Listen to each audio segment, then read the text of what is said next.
Good morning. Oh, Mr. John Bell, always the first in the chat. Thank you so much for the good luck. B2, what's happening? Good morning to you as well. Oh, how's everybody doing today? Hope you're having a wonderful start to your weekend. I know that I am enjoying myself. Having a little cup of coffee. I've got the morning off, just hanging out at the house with the dogs. And whenever I've got an opportunity to sit down and stream a little bit, I'm trying to take it nowadays. The times are rare, so when I do have an opportunity, it's always fun to play my favorite little finger golf game and hang out with some folks. Wally, what's up? Appreciate you being here. Yep, and I'm not officially part of the 24-hour charity stream or anything, but I did want to make everyone aware that is happening later. So there's some details in the details on this video. Oh, Miss Sandy Bell's here as well. Yes, indeed. So if you close out the chat and go and look at the details on the video, you can see. Go to Ian's channel. He's got the whole schedule, everything up there.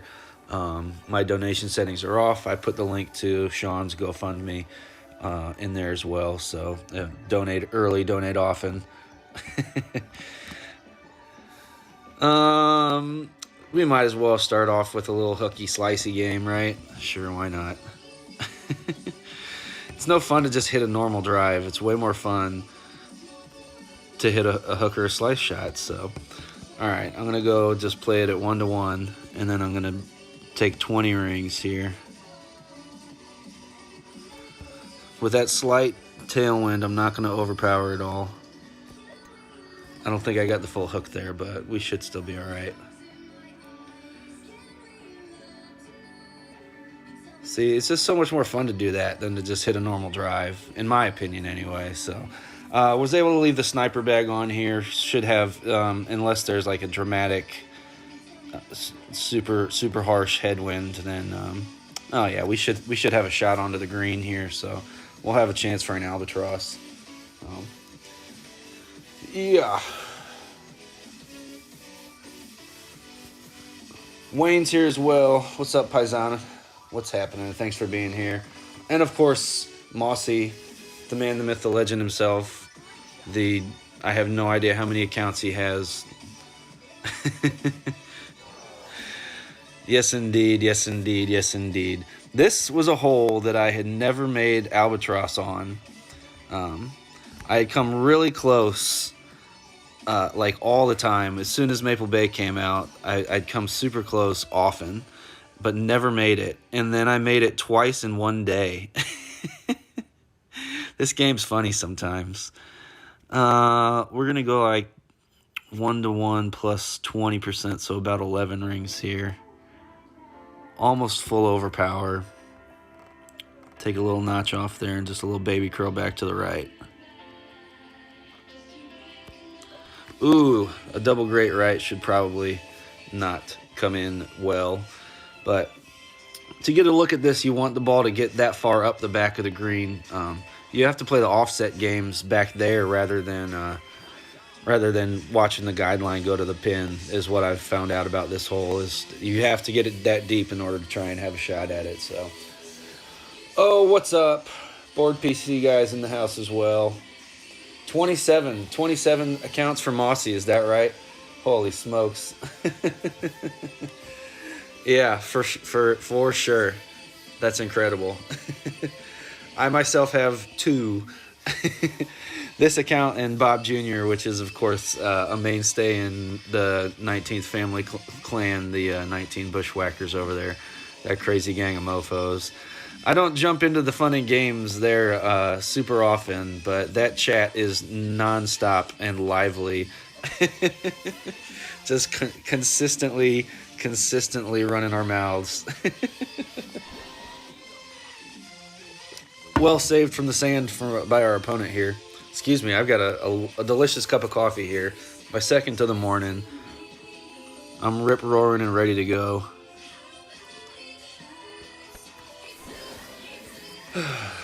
I play this guy fairly often. It's fun because he's had that Penguins avatar with their ring from when they're Stanley Cup champions since I remember playing against him.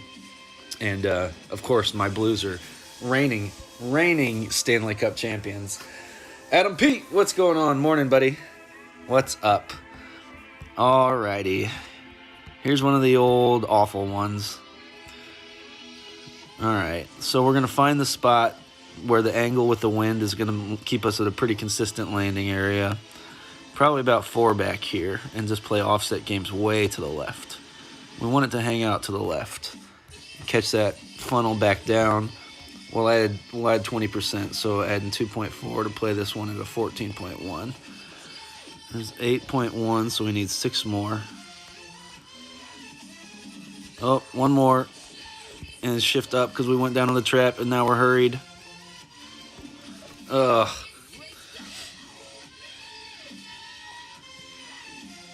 Ran short on time there trying to explain what I was doing, but it still came in okay. Not a terrible shot for that harsh of a wind and an angle like that, but our opponent with a wind 5 ball on, I believe, right? Oh, no, he doesn't. Oh, it's just a what's that? The gridiron ball? Yeah, oh, well.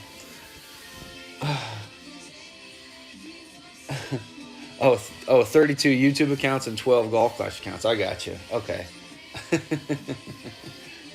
Gotcha. Thanks to everybody for being here. It's nice to kick off my morning with a cup of coffee and the ability to stream for a little while.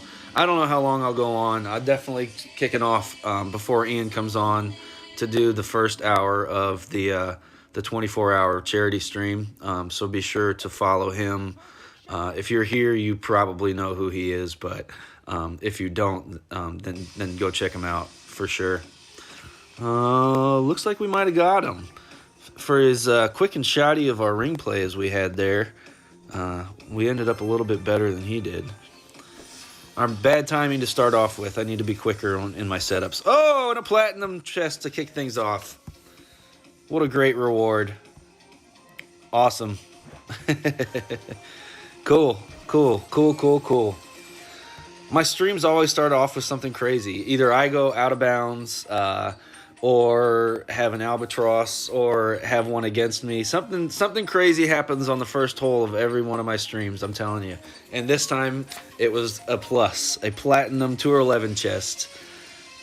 All right, right on. It's snowing. Oh no, it was supposed to snow like crazy here yesterday, but it stayed away. All right, I favor the right side on this one in a tailwind. Or even in a crosswind, I like to stay on the right side. The left side of this right here is a glitch. You want to stay away from there, or you could end up in the trap real easy. I'm going to play it just under 1-to-1, actually. I'm going to go just 8 rings, because I'm going to put some curl on. Not a huge curl, just to counteract that crosswind. I've been having a hell of a time finding a perfect shot here recently, so that feels good. We want to be towards the end of the shadows here. Yeah, not quite as deep as I would have liked, but still in a good position. This is a hole that is got funnels for days and a number of ways to make it. So, 6 inches so far.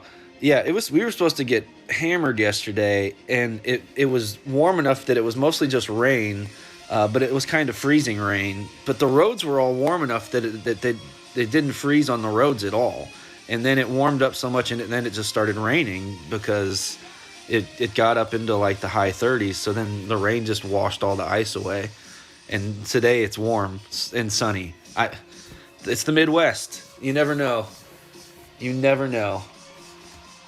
Yeah, freezing rain will tend to do that. Yeah, ice is unmanageable for sure. All right, let's see here. We're towards the min plus 20 range here is how I'm gonna think I'm gonna do this. All right, that's our spot. Everything about that spot says yes, please.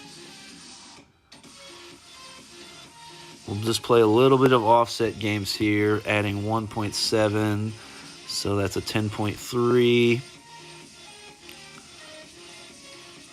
10.3 at a min is just under 3 rings. I'm going to take the full 3 since we went downhill.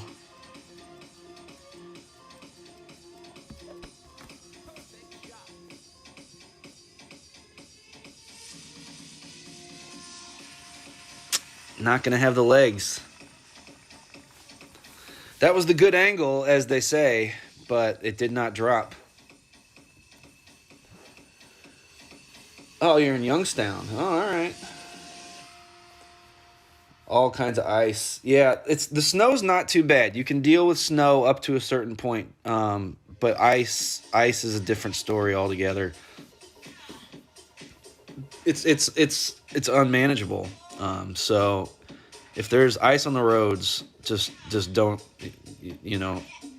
don't even try it. It's not worth it unless you've got like those ice studded rally tires. You ever seen those races? I saw it on Top Gear once. I don't know if anybody else watches Top Gear, but I used to be a Top Gear nut, and they did a rally race on ice, but they were driving these old beat up rear wheel drive cars. Well, our opponent found the funnel where we could not, despite our drive being in much better shape. So well done to Max here. See if we can get a rematch with him. Oh, lovely, lovely, lovely, lovely.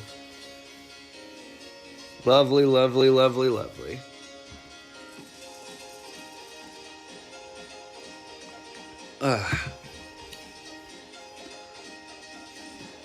God, I love coffee.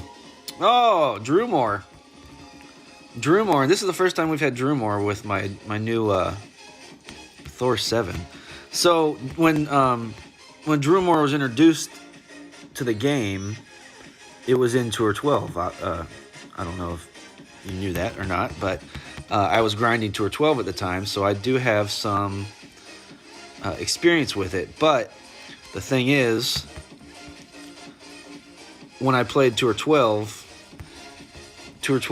I did not use a sniper in ever. Tour 12 was not conducive to sniper play. You had to have a Cataclysm on for every hole, basically. So I have Drew Moore experience, but I do not have Drew Moore experience with my wood of choice. And the sniper play on Drew Moore's shootout holes is... The sniper play on Drew Moore's shootout holes is something I've never had to deal with before because I always had a Cataclysm on. And it's so I'm gonna have to do some experimenting still if we get shootout holes for some of the Drew Moore ones, just so you're aware, because I've never played them with a sniper before, so I'm gonna have to get a little bit creative and see what we can do. I'm going to wager that this goes in the drink. Nope. But he's not going to get out of the rough. Oh, appreciate it, Wayne. Yeah. Look, that kind of wind is a gift. You're only given that kind of wind every so often in tour play. You have to take advantage of it when you're given such a gift as that. And if this is the first time you're watching me, I play hooky slicey games on just about every shot. So if I have a chance to hook a shot, then I will take it just about every time. I'm going to take this. I'm going to do like 1-to-1 -1. So 10.2 rings. We'll just take it all in one go.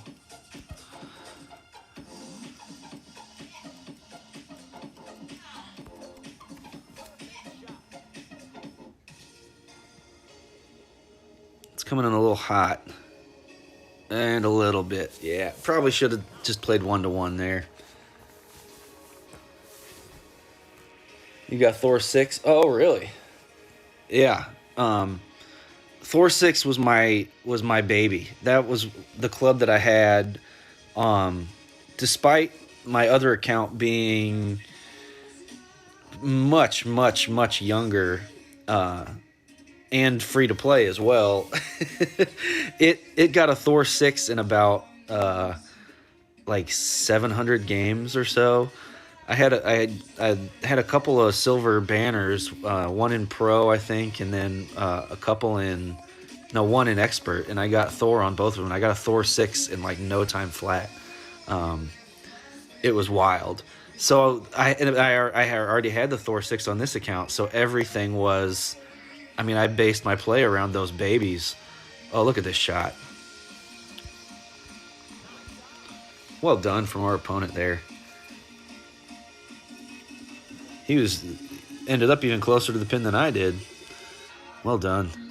Nice shot. Nice shot. Nice shot. Sean's in the house too. What's up? What's up? What's up?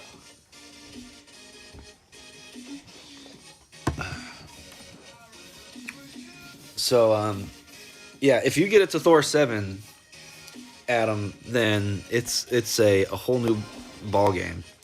It's crazy. It's so much more accurate. Plus, you have full topspin. You can just have. It's so much fun to play with. It took me a little while to reinvent the hooky slicey game, of course. Oh, here we go. Here we go. All right. So, if this is a headwind or a tailwind rather than okay, it's not a tailwind. Great, excellent. Because this is a vicious hole to have to play, and the sniper is not conducive. All right.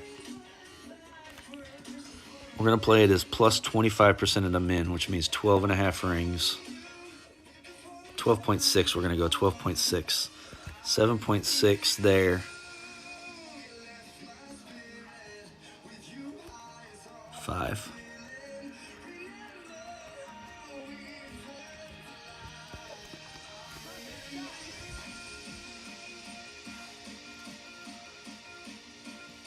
Go ball. Go ball. They did not quite have the juice, but for this hole, that's going to do quite nicely for us. First time I've got to play this one with the Thor 7, and it's basically just like cheating. Yeah. When this course came out, this shootout hole was the death of me. Oh, I hated it. It was Tour 12 as well, and I could not find a consistent way to play it. Whew. That felt great, though. Because I did figure out the straight headwind shot when I was there, and I aced it on stream. But I think I was playing it with it would have been with my APOC 5 at that point. Maybe 6, I'm not sure. This looks lovely from our opponent as well. And he's going to win? Oh, I don't know. Did he beat us? Wow.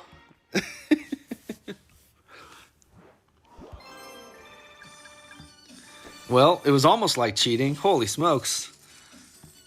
Good stuff here. Wow. Two great shots. Woo. Oh, well. Can't win them all. Can't win them all, but we're putting on a show. We are putting on a show. Oh, come on. I don't know. Let's see what we can do here. That it's almost not quite enough wind to play a slice shot on the left side to the other fairway without using a premium ball. He's only using the Kingmaker, so we'll follow suit.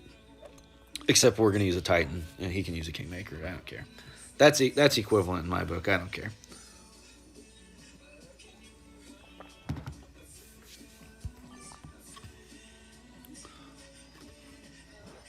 I'm going to switch over and use the APOC, though, for this one. My recently acquired Apocalypse Level 6. I always do preach that skill and knowledge about the holes and how to play them can overcome. But with skill and knowledge of the holes and higher level equipment, it becomes like cheating.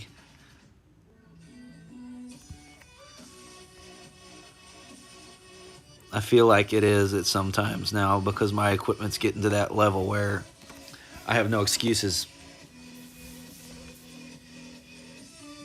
APOC 6, Cata 6 now, Thor 7. There's no excuses anymore. I can't use equipment as an excuse for why I'm losing holes at this point. I thought that usually at level 5, but the Cataclysm level 5 to level 6 upgrade is a monster. So, oh, Wayne, all right, yeah. Be careful. Don't throw your back out. I'm at the age now where too much snow shoveling and my back gets sore. So, not to age myself or anything, and I'm not really that old, but I have gotten to the point where I have not injured myself, but gotten really sore after shoveling snow for about an hour and a half consistently. So, so yeah, be careful. Take breaks, rest if it gets real deep and crazy, and be safe driving as well, brother.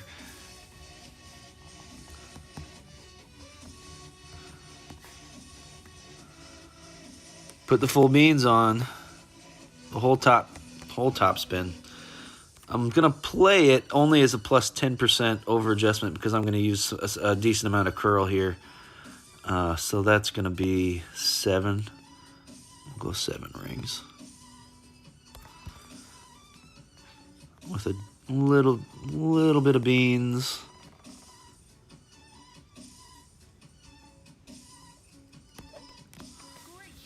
Great left shouldn't hurt us too bad.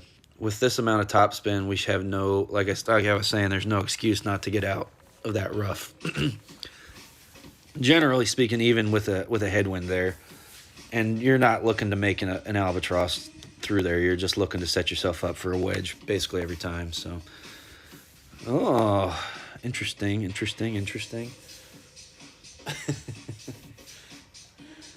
Yeah. I saw a thing that, those memes that go around like describe your age in a way that people younger than you won't understand or something like that. And somebody said, I am video games only worked on channel 3 years old. And I relate to that. So I just turned 35 a couple weeks ago. So, yeah. Yeah, January 6th was my birthday. My birthday is almost always on National Championship weekend. Speaking of club upgrades, this is what I got yesterday. An Endbringer level 7. Happy birthday to me. So, I switched all my bags over to this club as of today. I haven't used it yet. This is the first time I've used this club. I have always used a rapier, but at level 7, I am now switching to the EB level 7. And look at that, success. That was a really good set with Max here. Well done to our opponent. So, I'm a pup. Really, really good 3-game set there. Really enjoyed that one.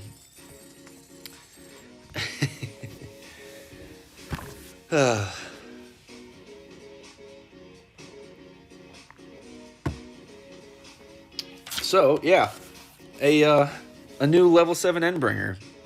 Very nice. Successful play with it on the first go around.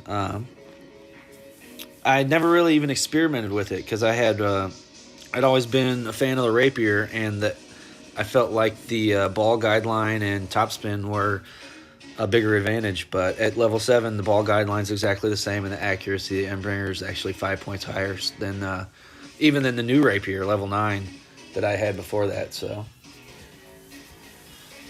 yeah, Endbringer's great proof. Rapier level 9 is also great proof. Even the level 8 was mostly great proof as well. But this is even more great proof. This is like double great proof. That extra 5 points and the same ball guideline and almost the same what's it called?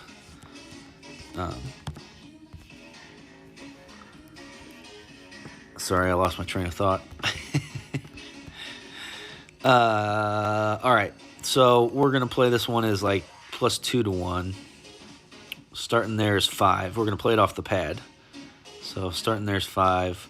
We're going to play it as a plus 10% at 1-to-1 rather. So 13.1, so 5. So then 13.1. So just a notch of beans. Just a notch of curl.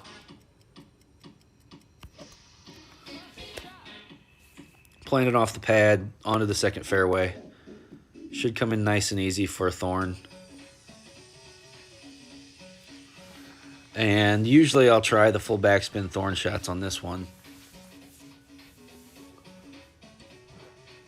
They delivered milk and eggs every day and put them in a little box on your porch. Yes. Love it. Love it. Absolutely love it. Uh-huh.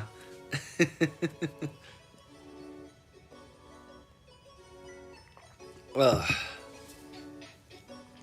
Yep. Yeah, that's perfect. I think we used to have a milkman. I want to say we did. I'm not sure. I have a big family. I was one of 5 kids, and we drank milk like you wouldn't believe.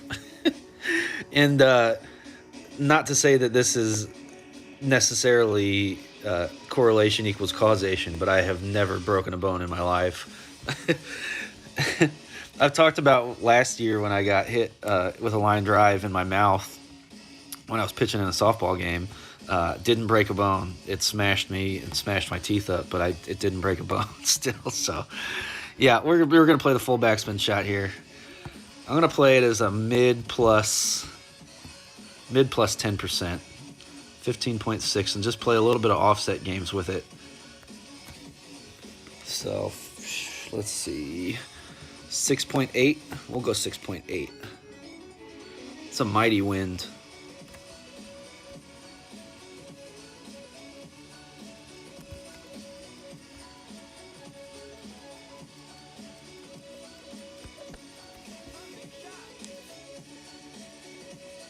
Oh, it hit the stick.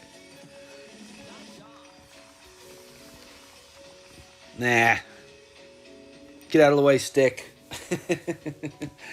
All right, Adam, appreciate it. Yeah, like I said earlier, I'm not sure how long I'm going to stay on. I'm going to be sure to kick off before Ian comes on, of course.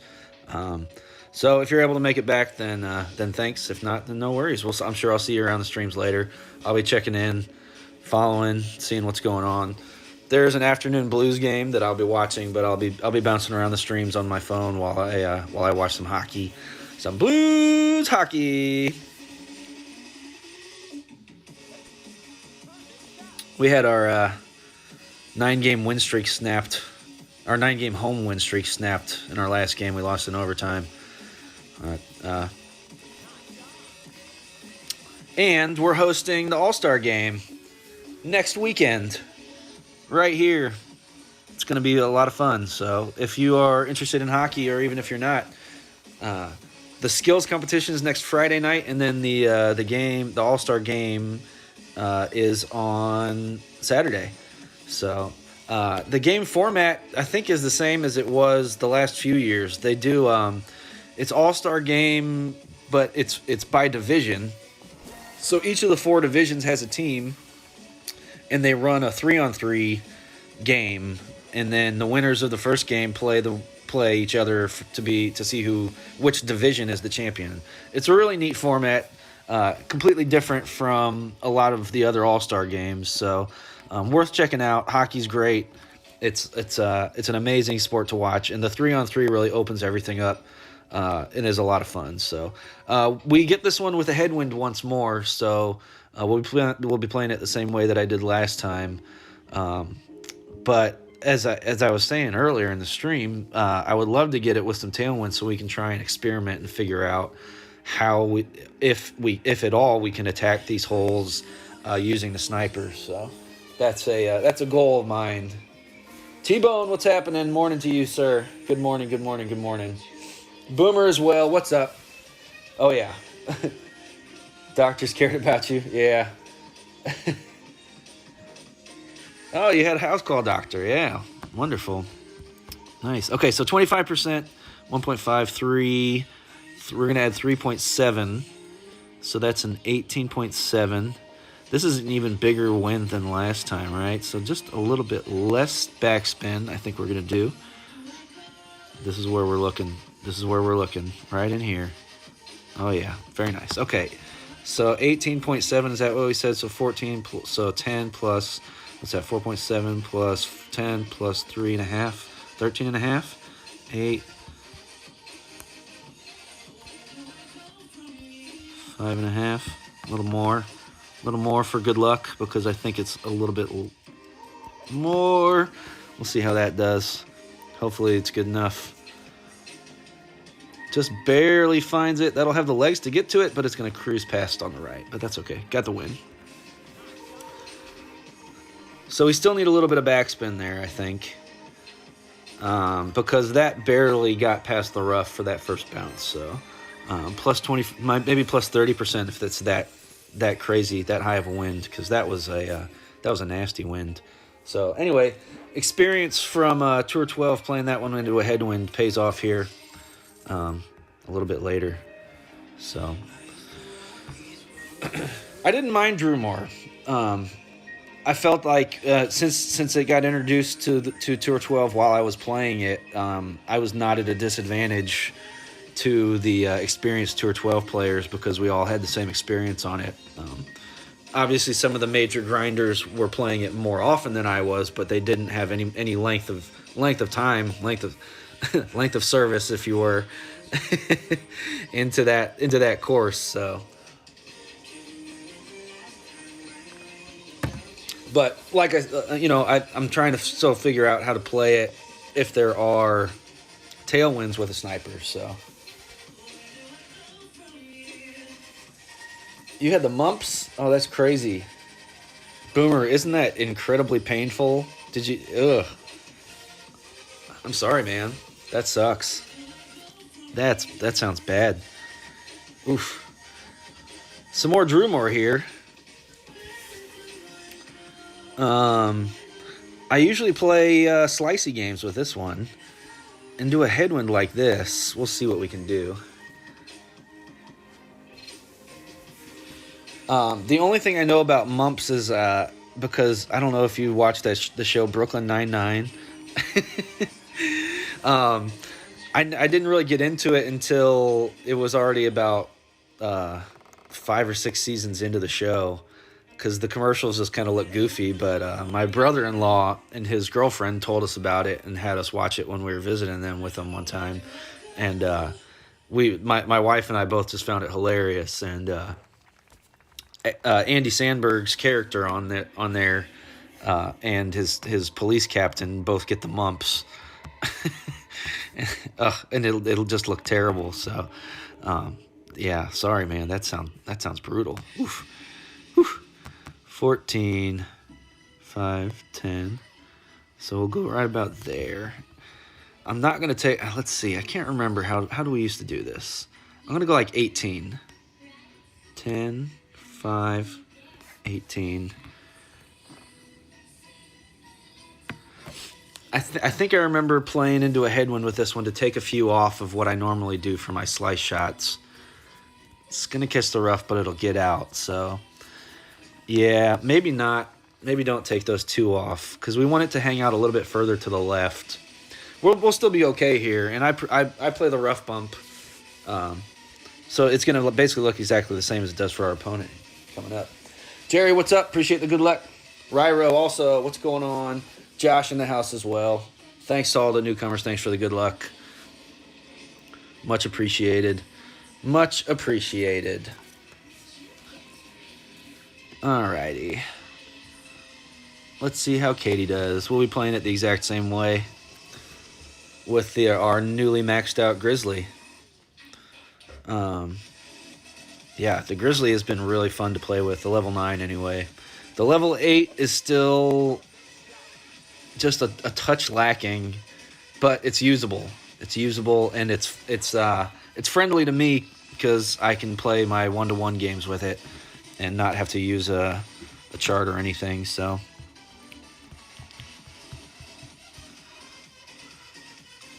let's see. I play the rough bump from this side always here. I want it to funnel down from right to left. I want to make sure that the guideline goes well through the pin, especially in the headwind. Oh, let's see. I think plus 10% here, so 8.8 we'll go with.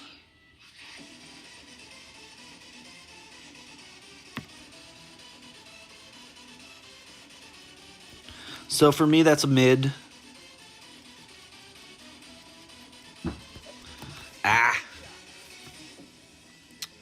With the Max Grizzly, that for me, that's a mid, a plus 10%. There's not really an elevation. You can basically play it right at either mid or a min, wherever you are. Or you're going to be in between that for that shot quite often, but generally no elevation, however you're trying to line it up. Van's on defrost mode, yeah. We had the craziest weather here. It was my car was covered in ice when I left work yesterday, and then it was covered in ice again after I got home and parked. But the streets were all fine, but there was a sheet of ice on the car, so we didn't do anything. We didn't go out last night. Just like, no, we'll just stay in. It's fine. And it warmed up and just started raining, and it washed all the ice away. So it's like 50 degrees today. I went outside barefoot we got it with a tailwind. Oh, okay. All right. Let's see if we can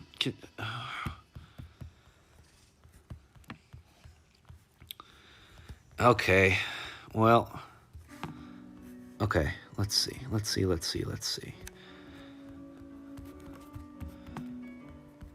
We're going to have to play it a little bit blind. So we're going to play that as a 5, plus 25%, 2.8, 3.2, 17. So they'll say that's already at a 7. So we need to take 10 more, plus a little bit extra, and some curl. And then it's going to be a fingers crossed and pray. Because we're playing this blind for the... Oh, my God. That went nowhere near where I thought it was going to go. We're going to have to figure out something else to do. There's no way I can play a sniper completely blind here. It's going to have to be a completely different shot. A completely different shot. Holy smokes. I don't know.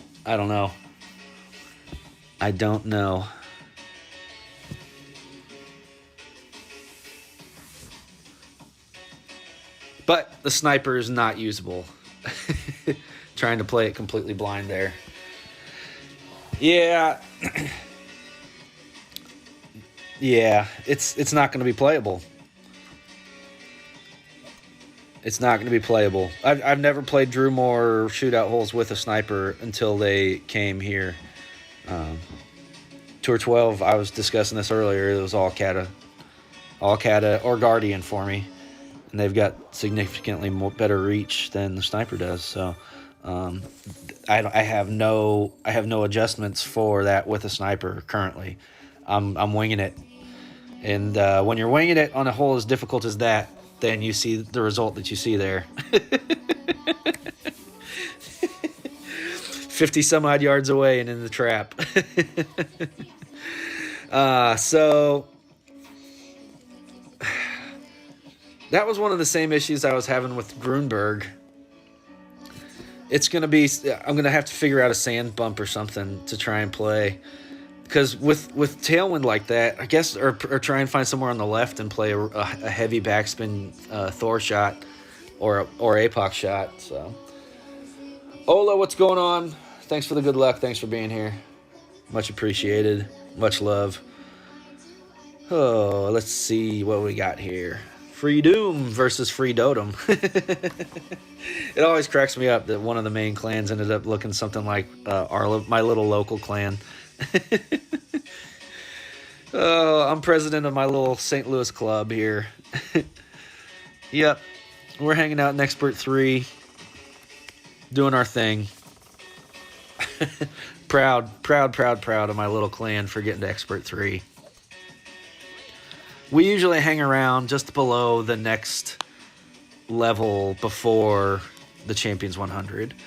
Like, we got promoted the first season, and then hung around for one, and then got promoted, and then we're kind of always just one behind that next level. So until they open Master 2, I don't think we'll get out to we'll get up to Master 1. Alrighty, we're gonna go full beans here and aim for this spot if we can.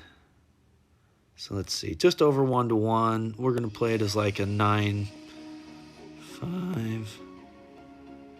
9 and change.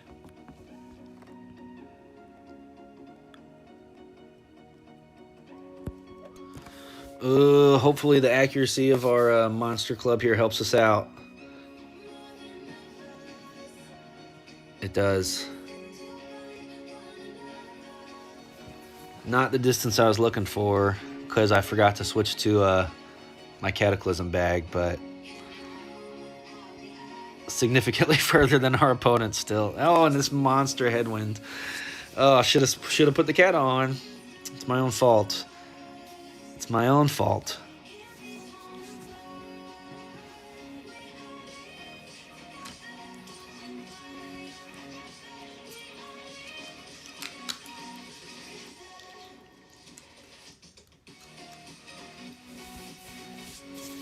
David, much appreciate the sub. Thank you very much. Ryro, I was APOC 5 in Tour 12.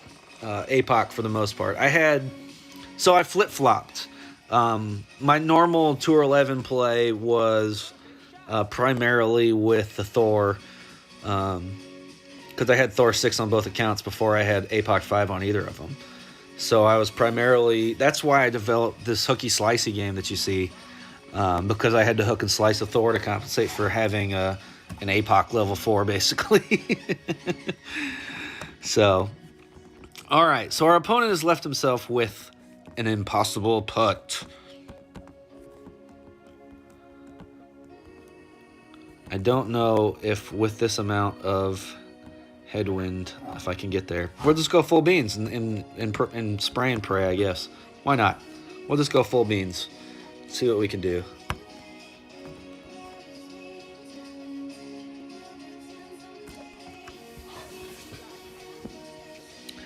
So my Tour 11 play was primarily Thor 6. That's going to catch the...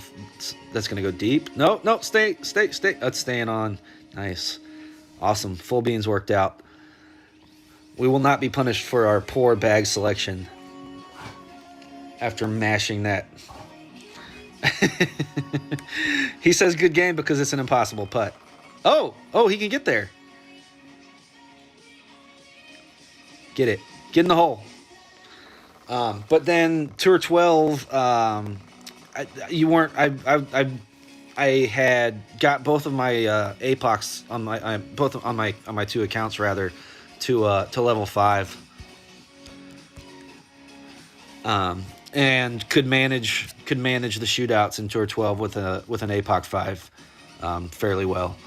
It was APOC 5, Cata 5. I did carry one Thor bag, and I did carry one Guardian bag for a couple of holes. Whoa! We're gonna try and get past that glitchy spot there. Should be fine here.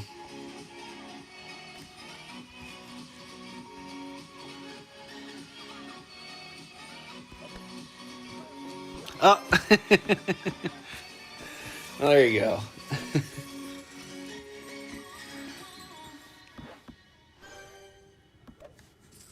There you go. I was trying to show off my new Endbringer again, and he didn't want to do it. So he did not want to let me show it off.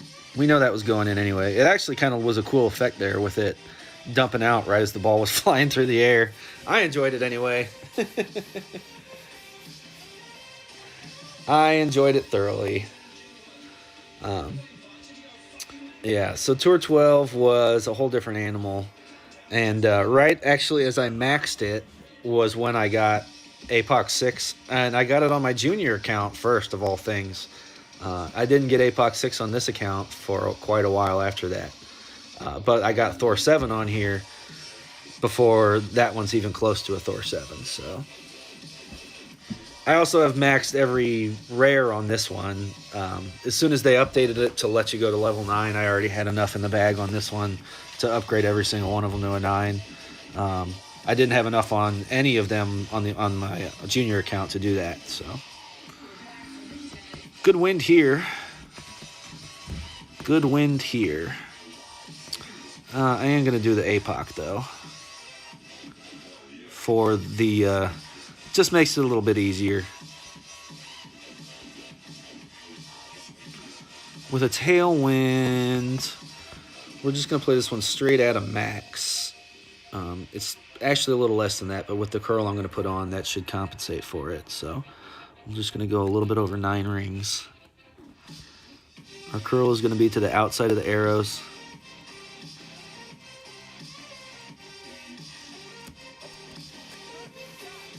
Outside of the arrows with a crosswind that helps our guideline get pushed over into this fairway here. Slow up, slow up, slow up. Oh, what a shot.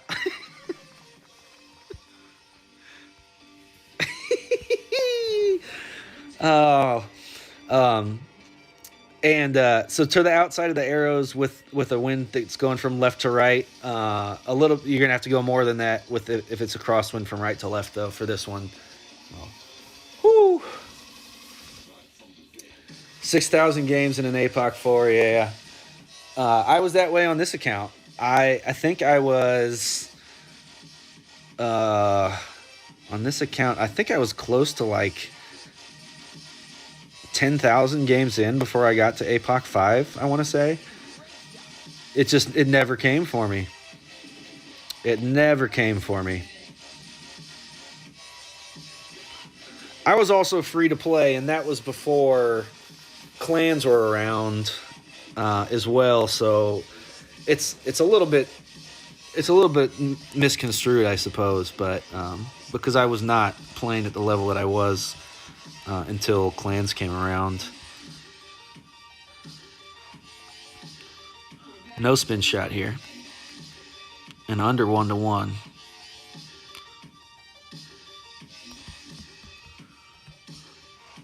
Just under 1-1. We're going to play as a 13 ring pull.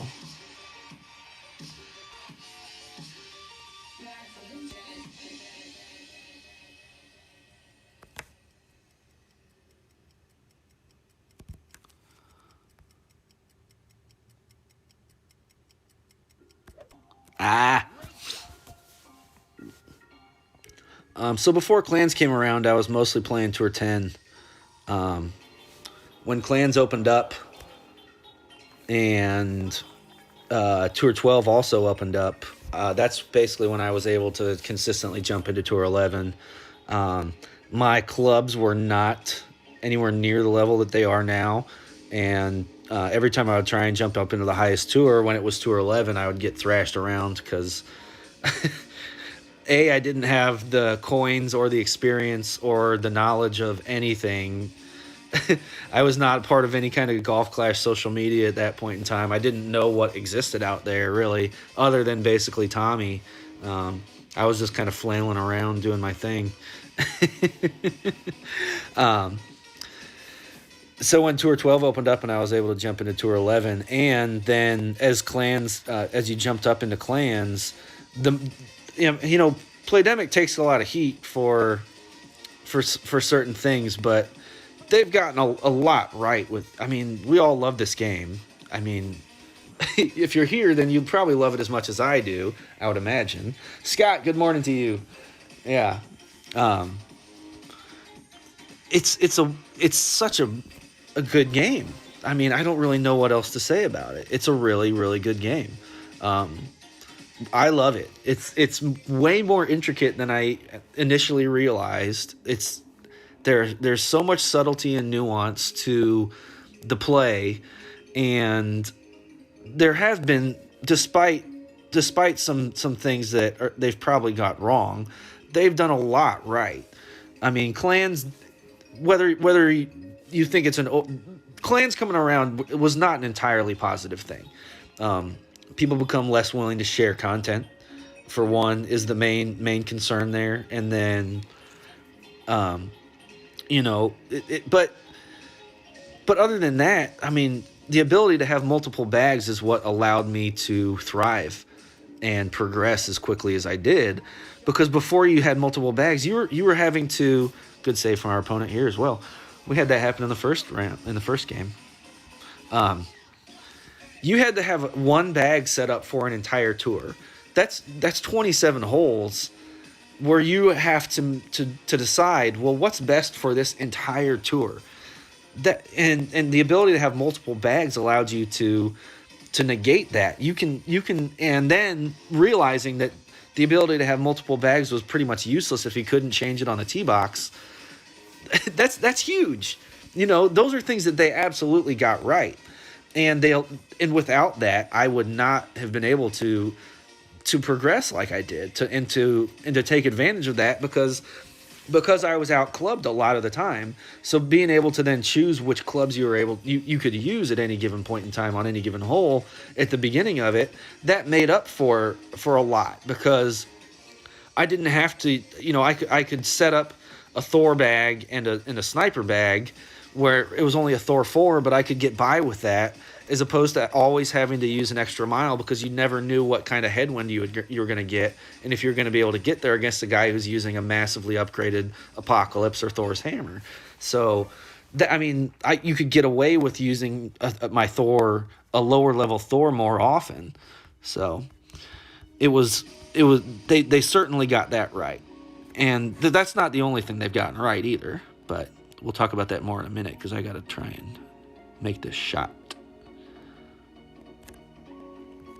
Offset games, deep 4. We're going to find our spot. And plus 20 at 1-1. We're going to add 1.5, play this at 8.2. No, I'm going to go a little bit more than that even. 8.3.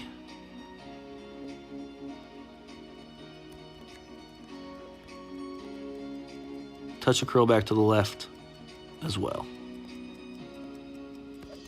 Wow, what an early release that was. That's probably going to cost us the match.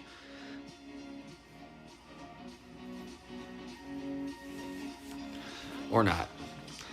So if you're going to be great, be great left, because it's still going to kick you down towards the hole. But holy smokes, that was an early release if I've ever seen one.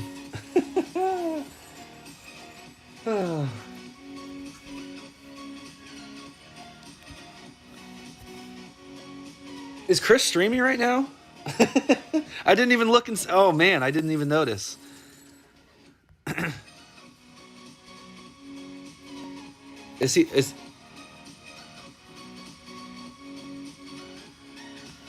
I'm not seeing if he's streaming or not right now. Well, who knows? Yeah, I don't know. Is he part of the charity stream? Do you know? I'm not sure what the entire lineup is. I'm gonna go back to my Thor here, to my little baby.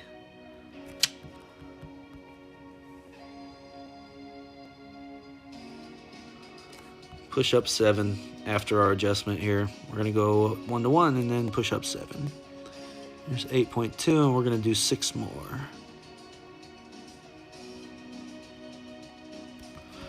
Push up 7.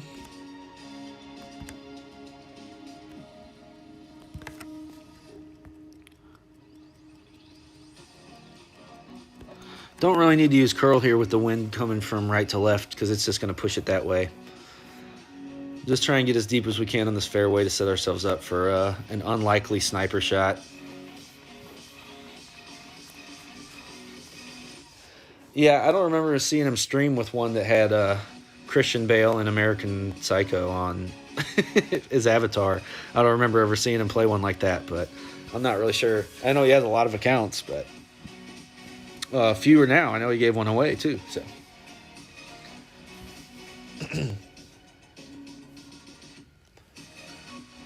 Michael, I probably should be ashamed to say this, but what courses are it? I don't know what the tournament is. What courses are part of it? I should probably look at that at some point. I would think that some of the Drewmore ones are, since they moved them back into Tour 11. That's a normal play.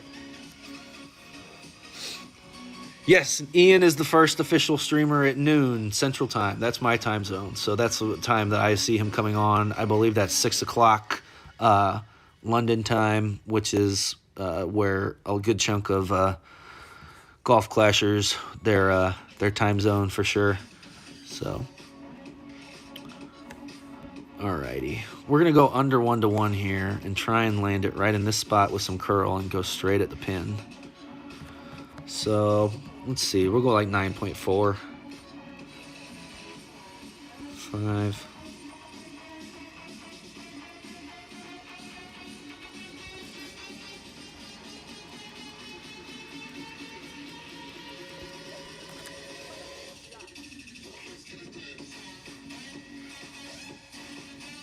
No, not enough backspin.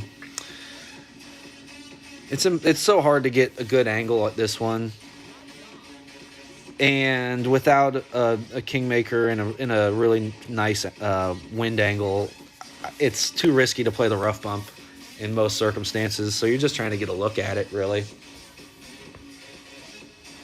Southern Pines, Porthello, and Drewmore Links. MBS, what's going on, brother? I don't think I'd seen you here. I might have missed you. Apologies. Thanks for that. Southern Pines, Porthello, Port Hell, yeah, and Drewmore. Okay, then. Whew. Well, that sounds difficult. Southern Pines are not too bad, but Porthello and Drewmore are two of the tougher courses in the game. So, depending on which holes from those ones they're using, I would not expect to see very many low scores. Because Drewmore and they were mainstays in Tour 12 for a reason. They're brutal. They are absolutely brutal. So Drewmore's good fun, though. I do enjoy it. And playing from the second tees will give us some different options in our expert tournament for some of those, depending on which holes they're using. So yeah, two par fives where it's going to be take an eagle if you can, huh? Well, that's good. That's a good thing. I like challenging tournaments. I love them. They're my favorite. So, and I have good knowledge of two of those three courses of both Porthello and Drewmore. I have good experience with. So, cool. Yeah, good to know. I wonder if I'll be able to stream any on Monday. Okay, I might be able to stream a hack around. I know I'm going to be getting off of work on time because I've got an appointment. So maybe I can do it after that. Okay, this is another one where I'm still getting used to playing it with a sniper, but you're able to play it with a sniper because you don't need that extra distance necessarily. Because you can play on this back pad and even into a strong headwind comfortably play that shot. So there are two things to consider when you're playing the shootout hole. One is the landing area. You have to find a consistent landing area because there are spots where if you're setting up, I'm not so sure about the area where our opponent's setting up here. I think that's a mistake, and I wouldn't be surprised, especially with a great right might be better. It might be beneficial. But area number 2 that you need to watch out for is going anywhere short left. If you are short left, it will carry down off of that hill and put you 10 yards away. So great right there from our opponent. Probably helped them out. So consistency in our landing area.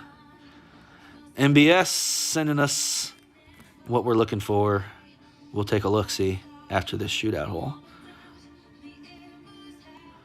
All right, we want our second bounce to be well onto the green because if it's short and it's going to get compressed, and if it's short, then it's going to find that short left area where we absolutely do not want to be. And with this, I'm going to play it at +3, so just 10.3. Plus 30 at 1-1. So 10.3, we'll take it all in one pull. with some curl to the right to stay away from that bad area on the left, and a great right to boot. So we will for sure miss that bad spot, but will we be closer than our opponent? No. Oh, that went way deep. Wow. I was too cautious. Or perhaps an over-adjustment. I thought that would be a plus 30 at 1-to-1, but maybe it was only a plus 20. Alrighty. Alright, well, I can't go look at them yet because we've got a rematch. So I'll check them out as soon as the rematch is over anyway. We'll probably get a third. I've played this. I'm not sure if that's the avatar. I'm assuming is his daughter. I'm not really sure. His or her daughters. I don't know. It's hard. I can't. I don't want to say because who knows. Oh Jesus. Give me a couple Titans. Headwind here. We're gonna lay up for a Grizzly. Not quite 3-top because this isn't too brutal of a headwind, so we want to make sure that we're staying out of the trap. Over 1-to-1. Perhaps that was just a bad adjustment on my part because I tried to take it all in one pull. Maybe I should stop trying to do that and dial them in instead. Could be my own fault for being a bit nonchalant. Or as Ian would say, a bit cavalier with our ring play. Coincidentally, a Chevrolet Cavalier was my first ever car.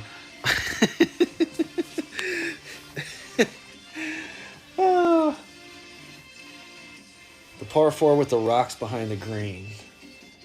On Porthello, with the rocks behind the green. I'm trying to think which one that is. Oh, the one where you're usually playing an apocalypse off the island to the right. No, was that one? Oh, wait, the one with the big cliff, right? Where you have to bounce from like the first fairway to the second fairway, but the second fairway also has some rough, and then a third fairway, and then the rock's way deep there. Yeah, that one can be rough. If you're not getting in range for a Saturn or a Thorn on the third fairway, then that one can be difficult. All right, so plus 15 at 1.1-to-1 is what we're going to go with for our adjustment here, and finding our spot, offsetting well short. The angle. So 1.210, we're going to play it as an 11. But then push up afterwards. We're going to push up a ring and a quarter to compensate for going down the side of the hill.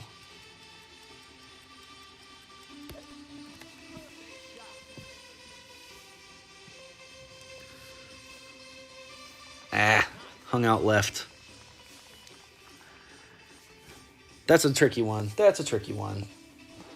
Yeah, Wally, the key there is going to be the drive. The rough bump is too inconsistent to get dialed in there.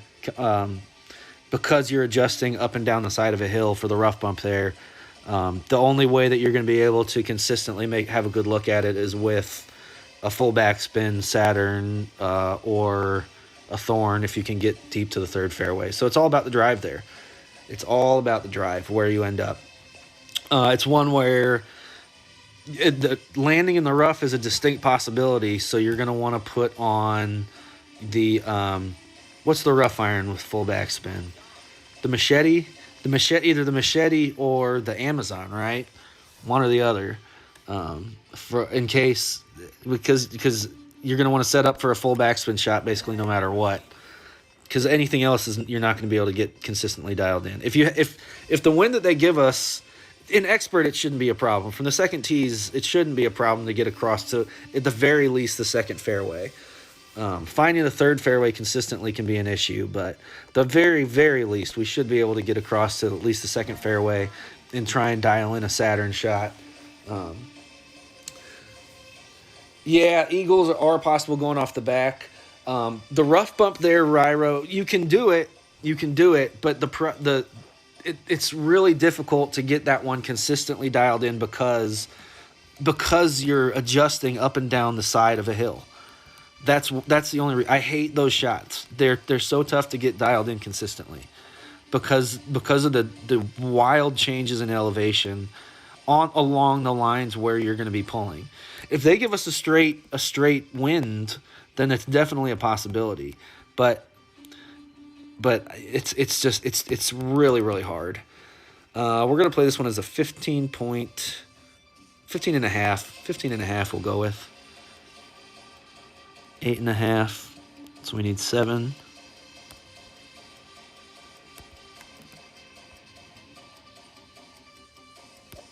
Had to release from the right there, which is something I don't enjoy doing.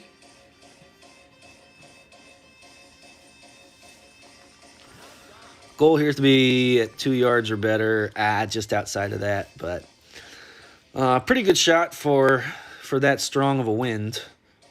I will take it. Yeah, the rough bump is what I would usually play in tour play because it was safe. Generally on tour 12, if you couldn't get across to the second fairway, you're playing a cataclysm rough bump because you have to have the distance because with a strong headwind there, you were screwed if you had a sniper on. I never played the sniper in tour 12. It was all cata. So good shot there from our opponent. So it was a safe play to keep you on the green, but it was difficult to get it to drop. Any kind of time where you're really significantly changing the elevation of your target as you're pulling one way or another is difficult to get dialed in. There are some shots where you kind of know. There's the par 4 in Drewmore where you kind of know where.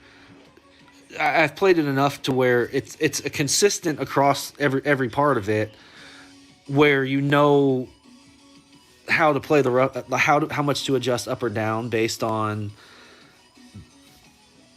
how much. Whether you're going forwards or backwards, whether it's a headwind or a tailwind. Sorry, I'm kind of struggling to describe it. It's a shot. I did share it in my clan chat, so I can go pull it up. It's a Drewmore hole where you're playing the rough bump most of the time on the second shot, and you're laying up on the left for a long iron rough bump, and you know which way it's going to go, basically. We'll try a hooky slicey here for funsies. Kind of like we did earlier. We'll do some more Cavalier ring play just for fun, too. We'll go there. We'll call that 11.9. Push back up to max. I'm going to pull it just into overpower for my adjustment itself. And go 20. But not use any actual overpower on the shot. That might have been a one bean of overpower, but that's okay. So if it's a consistent spot, don't go into the rough. If it's a consistent elevation change across the rough bump where you know how far up or down it you're going to be going, then you can adjust for that, basically. But if it's a shot like that one where if it's a crosswind, depending on how strong the wind is, you're going to be further up or down the hill before or after your adjustment. No good. It's no good at all, for me anyway. You can play it in tour play because it's safe, but it's not going to go in. You can't get it dialed in. So if your adjustment, if it's a headwind, then that's a better possibility because the green is relatively flat. So as you're adjusting forward, you'll be pulling onto the same surface area, so you can get dialed in just how far up or down or down you'll need to pull, rather, because it'll be a downward adjustment, how far you need to go before or after making your adjustment. So that's a better. A headwind is probably the best opportunity for a rough bump on that hole. Anything other than that, I'm not going to suggest it.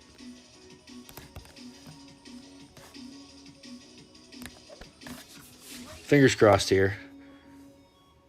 We're okay. We'll be on the green.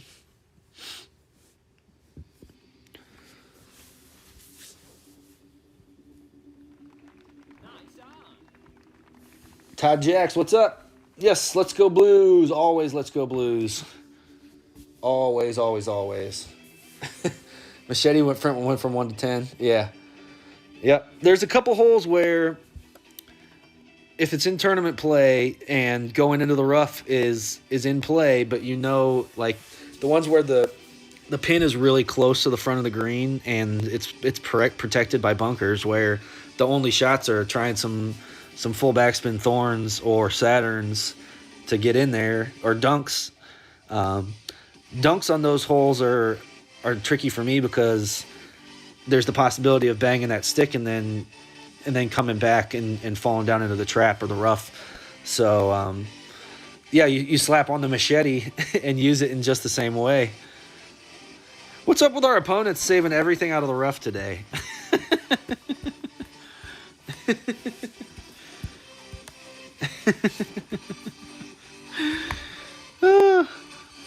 That's the third time that's happened.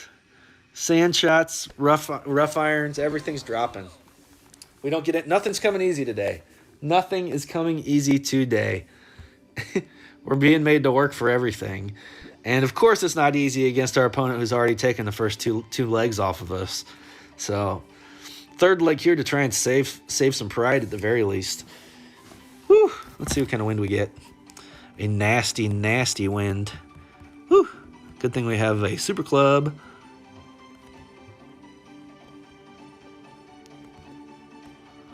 All right, so there's where we want it to go.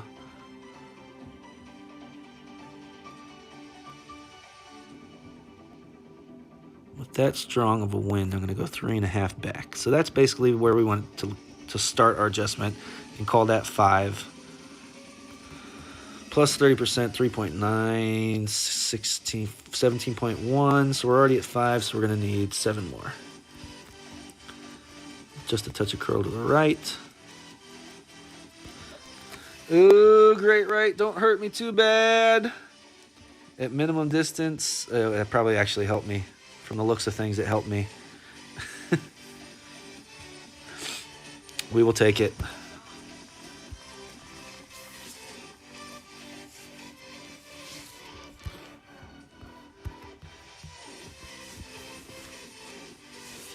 I meant to say nice shot, and I said good game earlier.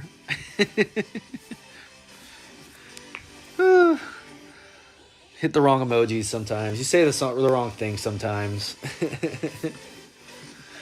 It's funny how often that'll happen. The streamers out there know. Sometimes words come out and you're like, what in the world just came out of my mouth? That did not look like the proper angle to be adjusting, but I don't know. This hole's so funky. Everybody's got a little bit different way to play it. But that angle did not look good to me. Yeah, it's coming in right.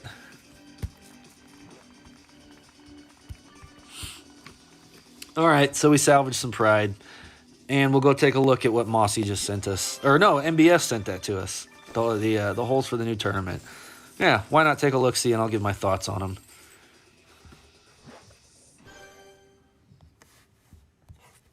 Uh-oh, my boss texted me. Hole number 1. Oh, starting off with a par 3. Is that right? Okay. So it's going to be most likely. This was just in a tournament, wasn't it? So this is the quarterback play. Sometimes a no moving target before adjustment play. I know a lot of people have been doing that. It'll be a quarterback full right spin kind of shot. More than likely for expert anyway. This one's a tricky one. You can either blast it over to the right. There's usually a hook option where you can blast it over on the right side here, or you can blast it down the left side, try and land somewhere up in this vicinity here. and then rough bump it off of this little corner. This triangle right there is the rough bump spot, or it's a full backspin shot up there. Hole number 3. Oh, this is one of those ones where you're going to want to take your eagle if you can get it. Very rarely will you have an actual shot for an albatross. We're going to be playing on the left for sure every time. Usually a hooky slicey play over on the left across to the second fairway, and then blasting it with a big dog or a cataclysm. If we get some tailwind, then we might have some options. But left side shot for a long wood down the left into the second fairway on the left, and then across.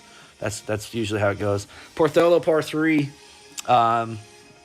This is generally a rough bump in expert. We can usually get a rough bump dialed in this corner, the bottom left corner of this trap here. That's going to be the play. There's a line that you can bump it from right there at the bottom left corner of this trap with a notch in it there that kind of looks like crooked sunglasses. And then rough bump that one. That'll probably be the play. The other options are to land it back. When tour play, it's usually landing on the end of this first fairway with some spin on it. This is the one we were just talking about, where the rough bump will be an option. I'll only recommend that into a headwind. Other than that, we're going to try and get it across to this second and third fairways for a full backspin shot. Porthello here as well. Generally, this one's going to be a blast down this first fairway to the end of the fairway, and then either a guardian or a rough bump, full backspin shot up there. We might be able to play some hooky slicey games on the left over to on this fairway on the left. Try and hooky slicey it over on, and then land subsequently trying to land up onto this portion here. But we'll see. Probably just playing to the end of the first fairway on the right. Oh, our favorite little Drew Moore hole. Okay, so from the second tees, generally it's going to be a long iron, a max long iron, or a rough bump. A wind 5 rough bump's a possibility. So can I edit these? Okay. Oh, whoops. I can't zoom in when I've done this? Okay, well, how do I undo what I've just done? Well, undo. Okay, so this pad here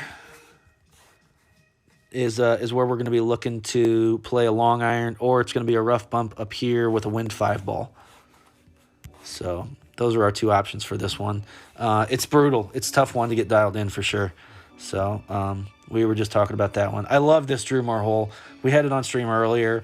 It'll probably be a hooky slicey shot with a quarterback. That's what I set up last time. A hooky slicey quarterback with a katana right here, and then it's gonna funnel us over here for a rough bump. If it gives us some tailwind, we're gonna be blasting it with our landing position here and trying to blast it all the way across, trying to get a good roll up onto the green. So if we've got a tailwind, or we can play hooky slicey over here with a power 5 ball if it gives us some tailwind as well. So lots of different options on that one. And hole 9 is a Drew Moore hole as well. This one is going to be... Oh, this was about the death of me last time. We're going to have to see what we can do with it. But,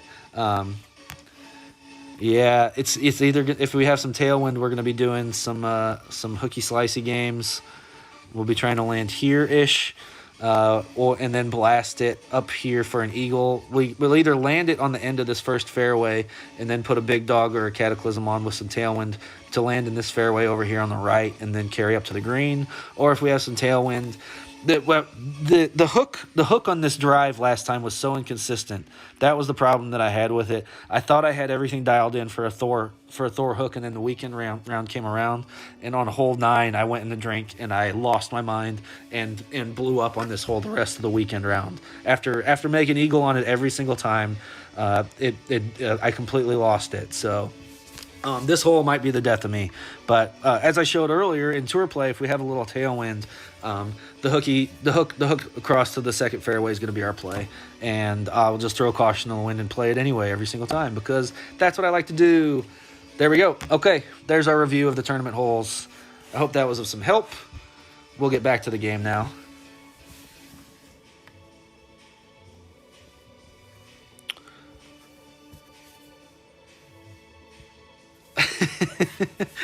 I don't know where that came from, MBS. I started playing. It was a couple streams ago, and for some reason I started calling it hooky slicey. I was like, I want to play hooky, because it's more common to hear around St. Louis than some other places to hear. I don't know if that's like a common expression everywhere where you call skipping work or skipping school playing hooky. But it's a thing around here, and I know it might be a colloquialism, but there's a small horse track across the river in what's known as East St. Louis in Illinois, across the Mississippi. It's actually not in East St. Louis proper, but rather it's in a Fairmount. It's called Fairmount. It's a small horse track. They're only open certain times of the year. And they run on Tuesdays. They call it Horse Hooky Tuesday. So they open up at noon and everybody skips work and you go and drink super cheap draft beer and throw dollar bets down on horses you know nothing about. And that's Horse Hooky Tuesday. Is that right, Wally? D3 hockey team? What was it? I'm assuming it was just like a brilliant goal or something. If for something like that to happen, or did they win a national championship? Is it national championship time in college hockey? I don't know about D3s and whatnot. Wow, our opponent got very, very lucky here to not have caught the rough and died, and then to hit the tree and come out of the rough there. Well, okay then. Good stuff, I guess. Sometimes it's better to be lucky than good. We're going to be trying to show off our new Endbringer. Try and go just across this. So we'll say that's 5 already and adjust it just over 1 to 1. We want to go 5 further than that. So 5, 10, 13, 3. That'll do it. That's one of the fun things about this Thor 7 is you just dial out the top spin and then smash it across here. For a wedge. We wanted to get further out than that, though. Hey, Stu. So far, so good. We took a brief intermission there for a minute to discuss the tournament holes and give my thoughts on them. So there we go. We have an informal review of a couple different ways that we can play those things.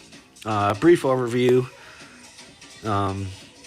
And halfway through it, I even figured out how I could edit them on the fly and put some notes. So,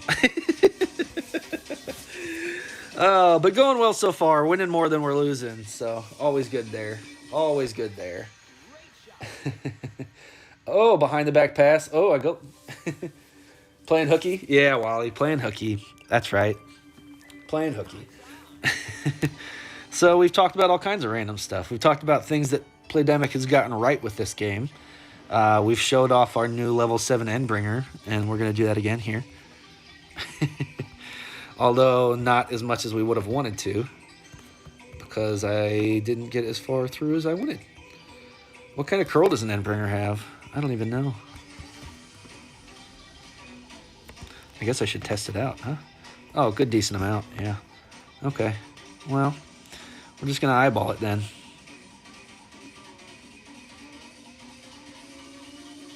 Just trying to get it to funnel down off of that hill.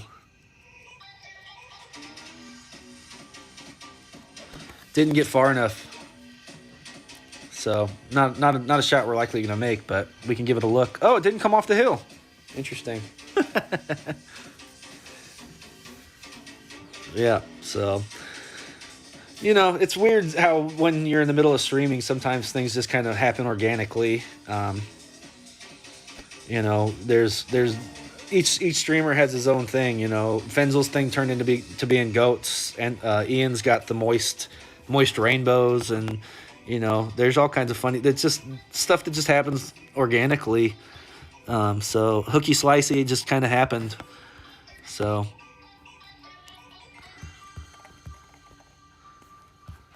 let's try and dunk our new Endbringer. Why not?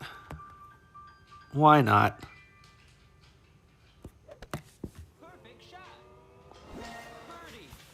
I don't have very many dunks. That's one thing that... one of the achievements, one of the few that I haven't really achieved, like most of. I don't know. I never really got into dunking. I slapped a rapier on as soon as I got it and then go from there. So, all right, we had this one a little bit earlier. See what we learned from it. Let's see. We did one backspin and played it at plus 30, right? So we're going to need probably just more backspin.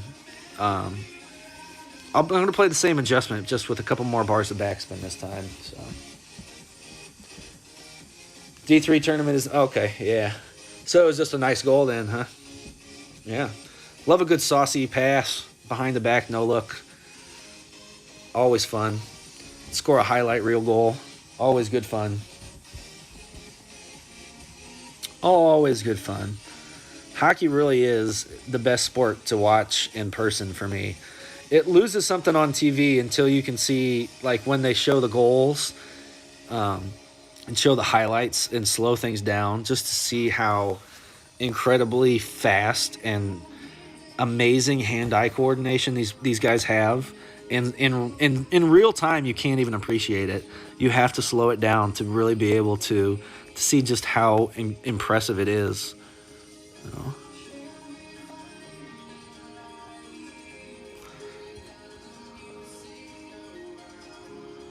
Okay, a couple extra bars of backspin, and we'll try the same adjustment. Just a little bit less offset and a little bit more backspin. 2.4 and a little bit less cavalier ring play too, right? Yeah, okay. So 10.5. 7.5. 3. Stay to the right. We want to avoid the left side. Our opponent almost fell down into that bad spot that I was talking about, where it's going to take you right off. Woo! All right, so there's our adjustment for our sniper play. It was basically what I had earlier. I'm used to playing it with the Cataclysm, so I have to figure out new ways to do these Drew Moore holes with a sniper. So that's our spot. That's our one. Plus 30% at 1-to-1 and 2 bars of backspin into a headwind like that. There we go. College hockey's great, yeah. Oh yeah. I'm lucky. I'm fortunate enough to have grown up watching hockey. The Blues were a favorite of mine, obviously, since the time I was born. And growing up down in Dallas, moving down there when I was a kid, the Stars moved down there when I turned 9. So, and before then, there was a AAA team called the Dallas Freeze. We would go to the Dallas Freeze games all the time. I loved hockey. We would go to games. I mean, it was a AAA team, and we would go watch them all the time. It was so much fun. And then the Stars moved down there.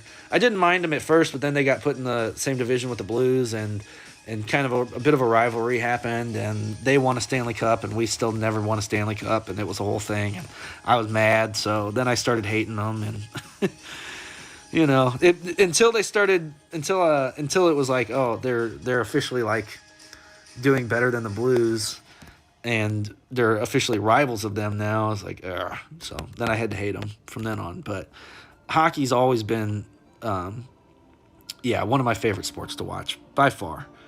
7.3, we need 5 more.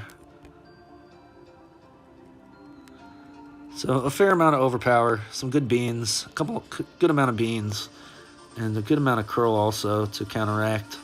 Thank you very much, Andy, for subscribing to the channel.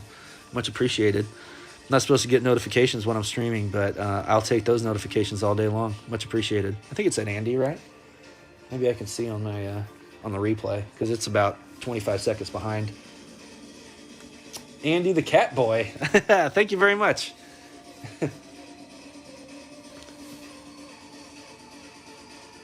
Oh, yeah. Wisconsin Stevens Point. Are they a good young club? Hockey down in Dallas was not big when I first got down there, but with the Stars came more and more interest, and a practice facility where high school hockey started to gain some popularity. It was considered a club sport. It wasn't sanctioned, so any team, any high school that had a team, he's going to run out of time. Any high school that had a team could compete together. There were no divisions or anything. Should I wait and let him play? No, I kind of want to blast this one with my Cat 6, just to show you how much more fun it is. I'll just eyeball it, plus 20. So there's our 5. We want it right in between those two trees on the left where our 5-yard marker is. So plus 20 is going to be 10, 11.5. So 2 more rings, 7 rings. There's 1, 2. Decent amount of curl on. Great lift should still be okay. We're just trying to get it through those trees and out onto the fairway. And with our Cat 6 topspin, that's easy enough to do. Yeah, Wally. It's become a big thing here. Here in St. Louis, it's become huge.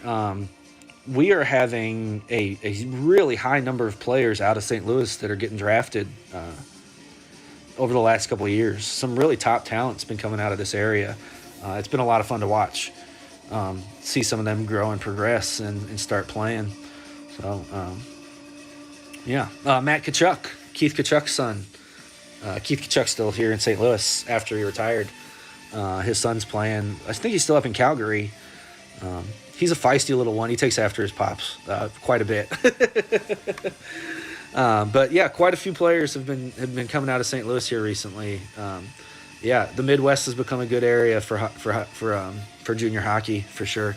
And the Blues have really done a lot to foster growth and put a lot of money into the youth sports here. So it's cool of them too.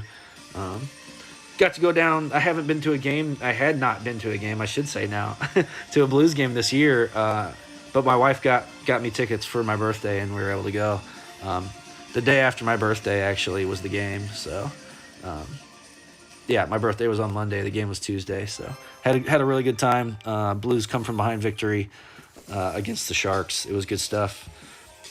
No, we led the whole way. We led the whole way that game. There have been so many come from behind wins for them. Yeah, Keith is an excellent player. I went to his last ever game. He retired. The Blues finished the season away that year, but the last home game was he had already announced his retirement, and I went to the last game he played in here in St. Louis. I was only able to get tickets at the last minute. I bought them for me, my dad, and my brothers. I got 4 tickets on the absolute top row of the stadium. We were in the corner. It was like section 325, row ZZ. But we were there, and he scored a goal that got disallowed, so we got to heckle the refs. Oh, it was good times. Oh, it was fun. Yeah, Keith was a hell of a player. A hell of a player. He once scored a goal. TJ Oshie ripped a shot that bounced off of his mouth and knocked some of his teeth out, but scored. So, in typical hockey fashion, he scored a goal off of his mouth and lost some teeth. One of the most epic goals of all time. He was still here and playing. Oshie has since gone on to do great things, both in the Olympics and winning a Stanley Cup in Washington.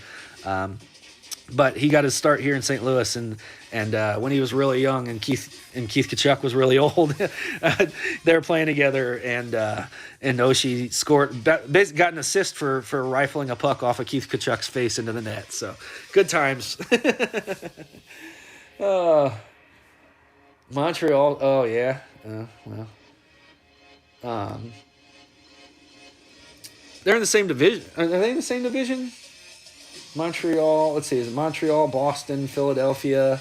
So you probably would be able to see them 3 times a year. Then they probably play in Montreal quite often, don't they? I would imagine. Same division. Pittsburgh. It's what? Pittsburgh, New York, Philly, the other New York, Montreal, Boston. Right? That's the division over there. Who else is in that one? Carolina? Or is Carolina down with Atlanta and those? Probably down in the.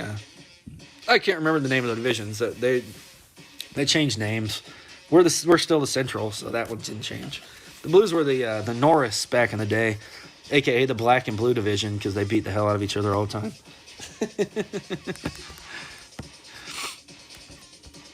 All right, so we played this min plus 20 last time and came up short, so we need to do better. There's our spot. Offset min plus 25 this time. With our offset deep left. 1.6, we'll play it as a 10.3. No, yeah, 10.3. We did 3 rings last time, but we're not adjusting downhill this time, so we'll take 3 again and hope for the best.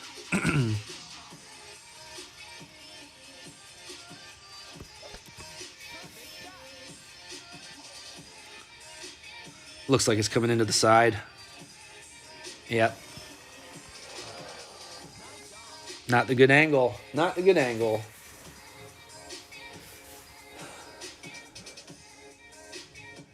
Is it the Atlantic or the Metropolitan Division? Or Carolina's in the Atlantic, right? That's the southern one. Florida and Tampa Bay and Carolina and all them. Yeah, that's the Atlantic, right? Because the northern one's the Metropolitan, isn't it? Isn't that what they call it? Buffalo? I think I missed Buffalo when I was talking about those teams. I don't know. Division realignment has me confused.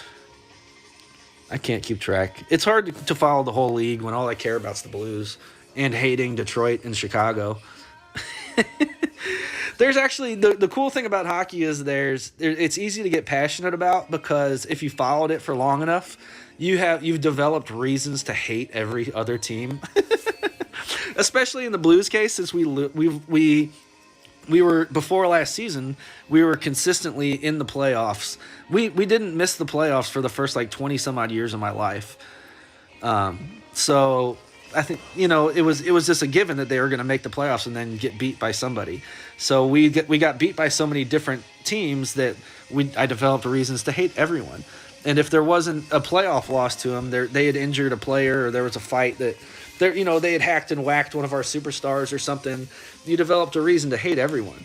So it's, and if you stick around long enough, you can develop reasons to hate everyone. For multiple reasons. It doesn't even just have to be one. You can hate everyone. It's really good fun, so. I will hate on your Red Wings all day, every day, NBS. I have a shirt that's got 2 hockey gloves with the thumbs pointing up at my face that says, "This guy hates the Red Wings." That's how much I hate your team, and I refuse to back down from it. All right, well, we learned last time we can't play this one how we wanted to, so let's try some funky stuff, shall we? Let's try some funky stuff. That kind of looks all right, doesn't it? Yeah, that kind of looks all right. That kind of looks all right. How far back are we going to go here? I'm going to play it at 1-1 and see how that does for me.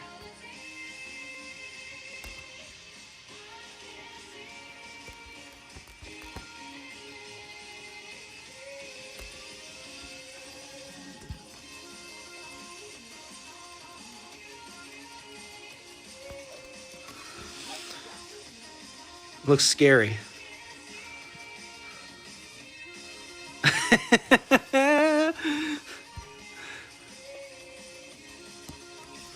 Well, okay, that's not an option either.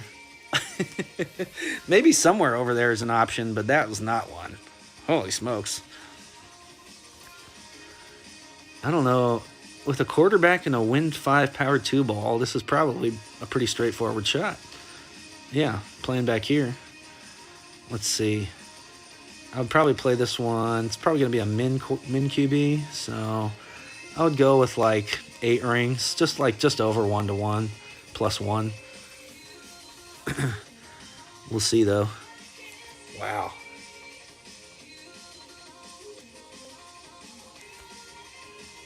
So what's the Southern one then?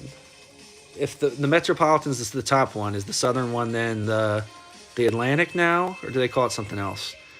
Because we've still got the Pacific and Central and the Western. Oh, Jesus. This could be an epically bad battle. Won by me. Oh, yeah, 15 yards to 21 yards. I thought that he would have plenty of room, but he did not. That's how you feel about Ohio State, eh? Yeah.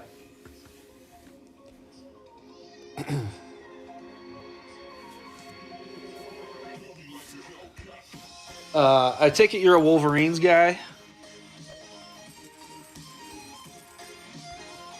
I take it. Either that or a Spartans, but if you have that much hate for Ohio State, then I would imagine that it's because you're a Wolverines guy. I know you're in Detroit, so that's let's see, Michigan's in Michigan's Ann Arbor, and Michigan State is in Lansing. Where's Michigan State at? I can't remember. Yeah. All right. Well, you got reason to hate me as well. I'm a Longhorns and a Mizzou guy, and the Longhorns beat Michigan in with a last-second field goal in the Rose Bowl about 16 years ago.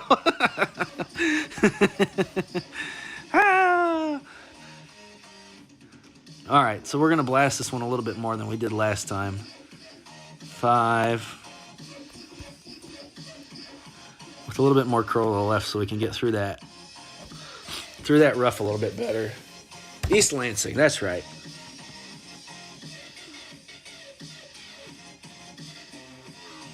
That's the kind of roll that we're looking for to get through that rough so that we have a more direct angle and past those trees to the pin.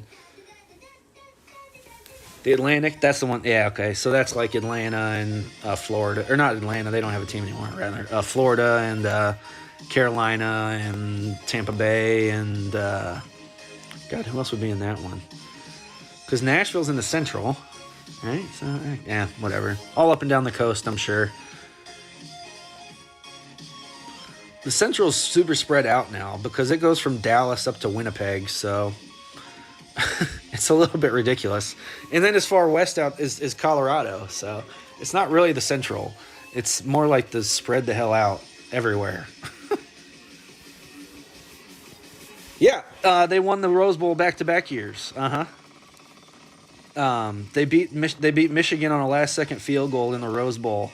They were the first team from not the Big Ten or the Big or the what's it called or the Pac-12, Pac-10 rather. It used to be the 10, the 12, whatever. The first non-Pac-12 Big Ten team to win the Rose Bowl, and then they did it in back-to-back years. Because they filled in, I believe, for Ohio State. Or no, for USC. USC was in the national championship game. So they went to the Rose Bowl and played Michigan the year before. And USC won the national championship. And then the year after that, 5 rings? I'm still trying to figure this one out. It's a little bit less than half. So the win divided by 2 with a rapier. So I'll go with a little bit more than that for the more accurate endbringer and a great ball, of course. Let's see if it saves us. No, not from that distance. Yeah, so then the next year they played USC in the national championship game, and that's when Vince Young just went off. Yeah, Pete Carroll decided to go for it on 4th down and hand the ball off to Lendale White, who was stopped, and then Vince Young drove Texas down the field and ran the game-winning touchdown in. They couldn't stop him. I don't know what the hell they were doing, but they just let Vince Young run wild on him forever. And, yep, he will forever and ever be a Texas hero for that amazing performance. One of the best national championship performances of all time. All right, so it's 11:30. Ian's going to be kicking on here in a half an hour, so I'm going to go ahead and sign off.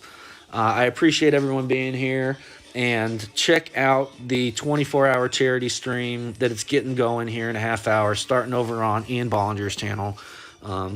It's going to be lovely content, wonderful streamers. Everyone gives a little bit something different. Oh, good shot from our opponent. He hit perfect. I did not. So you can, not only is it for a good cause, but you can pick up a lot of different things from the various streamers who are going on today. Everyone offers different things. I want to see if I can get a rematch with old Windjacks here. All right, I'm going to play one more, and then I'm going to go because I want to talk for a little bit longer about just the streaming community and how awesome this is. The Golf Clash community in general is just wonderful when it comes to stuff like this. So support everyone, you know, go say hi, donate to the GoFundMe. Let's raise some money to help Sean out. He's a big part of this community for a good long while. I'm not super familiar with him, but I know the story, so I'm sure it'll get told many, many times today. This was the Drew Moore hole I was talking about earlier, so I'm glad that I get a chance to play one more and a chance to talk about it, because this is one where the rough bump will definitely be a play, but this isn't one of the tournament holes, so it doesn't matter. But I'm going to get to show you how I play it in tour play. So the community, the Golf Clash community in general is wonderful. We love the content that everyone puts out, and it's important to support everyone and go around and say hi and good luck and let them know that what they're doing is appreciated.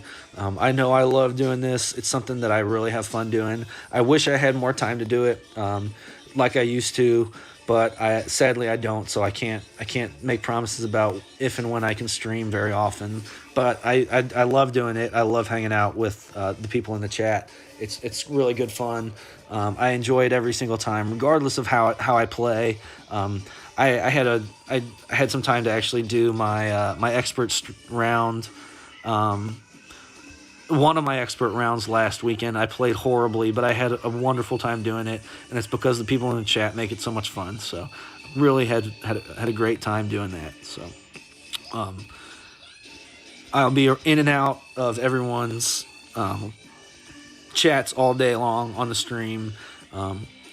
Stop and say hi to everyone, say good luck, check out what they're doing. Everybody offers something a little bit different, and people learn in different ways. So you might find a streamer that you never knew about, and you might find that you really enjoy their content, and then it's more stuff that you can go check out, and more people that you can go support and say hi to and keep company while they play this game that we all love so much. It's really a good time. So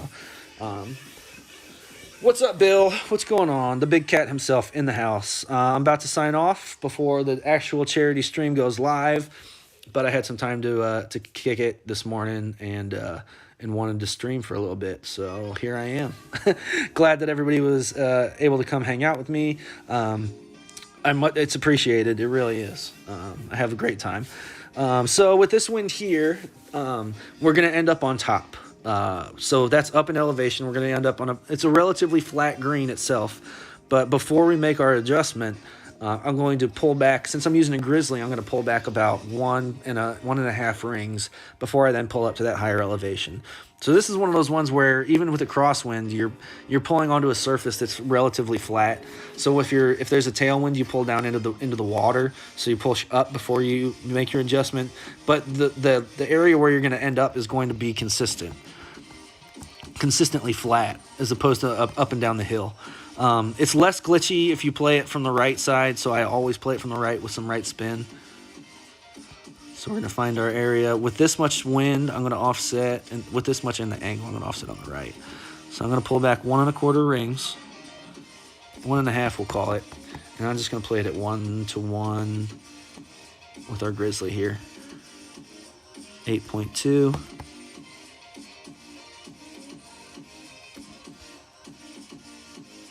And 5.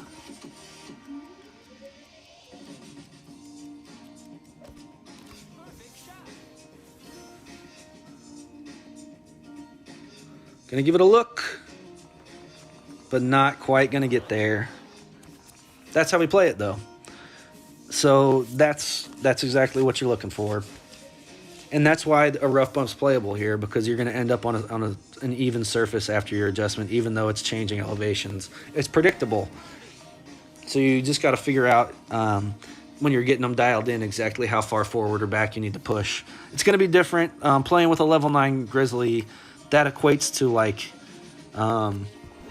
if you're trying to figure out, like if you're playing a Goliath or something, which obviously has much worse accuracy, it's going to be less rings itself. That would work out to basically whatever 1 mile an hour of medium wind is, or 1.2 miles an hour of medium wind, I guess, with the Grizzly anyway. Oh, we get some more nasty wind. That's okay. 3 left, and we're going to go with just under 6 back here. Our landing position is going to be already at 5 rings from here, because we're aiming for it to be at the end of the white. We're going to plus 30 at a min. We're already at 5, so we're going to add 3.6. That's going to be 15.4. So we're already at 5. 15.4 is 11, so we need 6 more.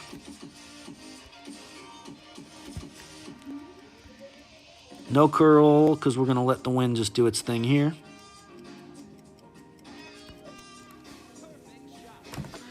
By that, I mean let the wind take the secondary effect and push it back from the right over towards the pin. And it pushed it a little too far even, but that's okay. That's a good shot for a blind setup into a strong headwind like that. That's what we're looking for. I got plenty of Drew Moore. Yes, indeed, Bill. Shootouts, we had a couple. I actually have some old Tour 12 streams from when Drew Moore first came out that features a lot of them as well. So if you're looking for Drew Moore content, I have some old stuff out there as well.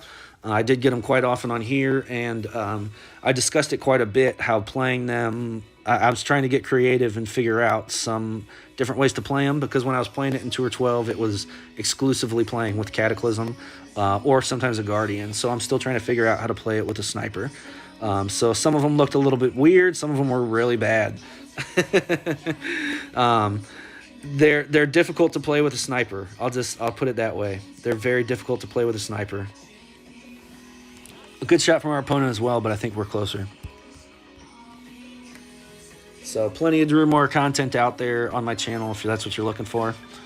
And with that, unless we get a rematch, we're going to be signing off. All right.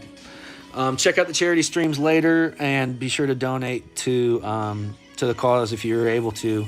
That's great. There's another cause that's near and dear to my heart, and a quick reminder that if you are eligible, please look up your local blood centers and go donate. An hour of your time can result in a donation that can help save up to 4 different people's lives. So please, if you're eligible, look up your local blood center and go donate with them. It's a great thing to do, and it only takes an hour. And in addition to that, please check out the 24-hour charity stream later on today, starting off with Ian Bollinger in a half an hour. A little under a half an hour, he'll be getting going. Looks like closer to 20 minutes now, folks. Thanks, everybody, for being here. Have a great rest of your weekend.